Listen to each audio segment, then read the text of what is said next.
8 states would ban RuPaul Drag Race Queens if children are present.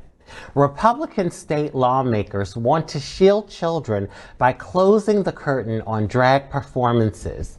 Legislation moving through several GOP-controlled capitals would ban the gender-diverse show in front of young people, including at schools, colleges, and on public property, sparking a furious response from the LGBTQ+ community and civil liberties groups. Arkansas Republican State Rep Mary Bentley told her fellow lawmakers at a recent hearing about a bill she's co-sponsoring to prohibit children from watching drag shows that might affect student performances. She said, "We're just trying to keep," quote, "we're just trying to keep minors away from sexually explicit material," end quote. Drag show restriction have become a leading cultural issue during this year's legislative sessions. Opponents argue that signing these measures into law might not only violate constitutional protections, but also provoke a broader cultural suppression of LGBTQ+ people. Right-wing protest of drag story hour events for children ramped up in 2022, and a number of conservative state lawmakers have sought to ban these programs. States such as Arizona, Florida, Oklahoma, North Dakota, Kansas, South Carolina, Arkansas, and Texas have proposed to ban RuPaul's Drag Race Queens if children are present. Well, you know what?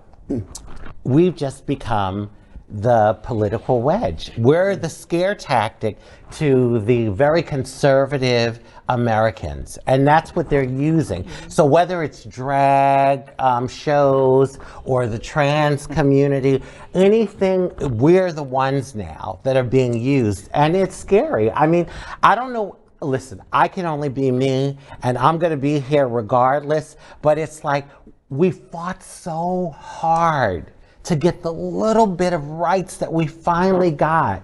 And we still have a long way to go. And now it's like they're trying to rip those things away from us. Well, and that's what's happening. A relatively small minority are trying to legislate for a majority.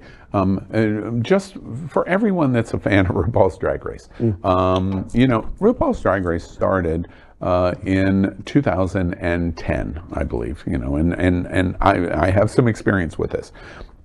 There was no protest of RuPaul's Drag Race. It was on logo. It was, you know, all of the inclinations, the movement, the shows, all of the, you know, the Murray shows for Christmas, etc. They have gone on for 12 years. There was no issue about it. The community wasn't up in arms. School boards weren't up in arms. Liberty moms didn't exist, etc. This is a created issue. Yes. It was a created issue to create a wedge issue for power and money to win elections. I just remind all of the drag queens that will watch this story and think that they are under attack. They are. But please take some solace in the fact that the overwhelming majority of Americans support the LGBTQ community, support gay marriage, support the broad embracement of what our communities, in terms of color, in terms of diversity, in terms of gender identity, they support that. These smaller percentages of voices are just like roaring lions in the distance. And we see that and think that everyone thinks that.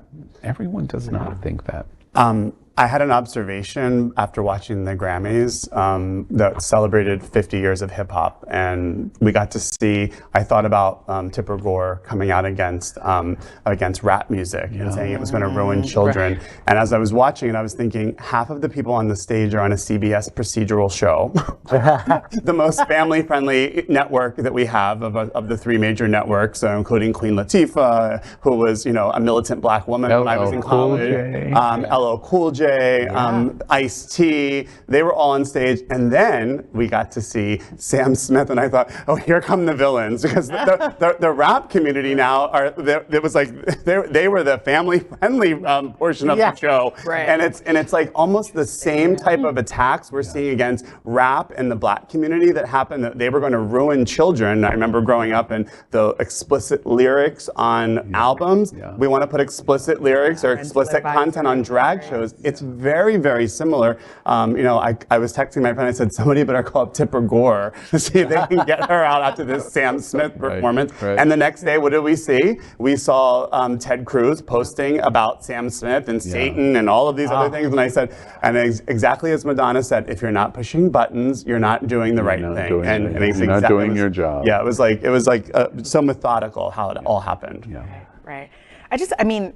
Sometimes I think about conservatism and I'm like, y'all are boring. Like, not to trivialize like the power of folks that gender bend, whether it's at a story hour, drag queen bingo, in your everyday existence, however you choose to express yourself, but it's like, that is a fun time, right? Like drag brunch, drag bingo, drag, like, that is a fun time. What are y'all doing for fun? Yeah. And why are you intent on stealing somebody else's joy that has nothing to do with it? Well, that's what I was thinking. I'm like, has any of them been to a drag show? Oh. I mean, come on. They're the most talented Some of the people. Steiners were actually drag queens. Sorry. Listen. All those conservative folks go behind. I love Lady G. She is. Oh wait. We'll go behind closed doors. You'd be surprised. You know, and at the end of the day, and Julio and Wolfsonian has documented this really well. Your op-ed that was in the Washington Post, it was so well done to say, wait, we've seen this over and over again. We go through these wave cycles. Anita Bryant is a representation of that. At the end of the day, we see these cycles, and to clean it up, we need a good pie, and then we clean it up, and that's really what we've got to do now, is to say, what is it we're going to do to face and address this, because they're marginalizing big chunks of our community, and we have to stand up to it and say, first, this is inaccurate, and second, it really is repugnant, and third, it's constitutionally illegitimate. Right. And we have to be consistent to say it over and over again. Absolutely. LGBTQ plus news is vital for our community and for the broader world as a whole. We have enough enemies at Fox News. Tucker, Sean, and Laura are loud. We need passionate allies. Happening Out Television Network, Queer News Tonight, and It's Happening Out are literally out of the closet and into the headlines. Our community needs your support. Like this broadcast and subscribe now to ensure the growth of the entire LGBTQ plus community.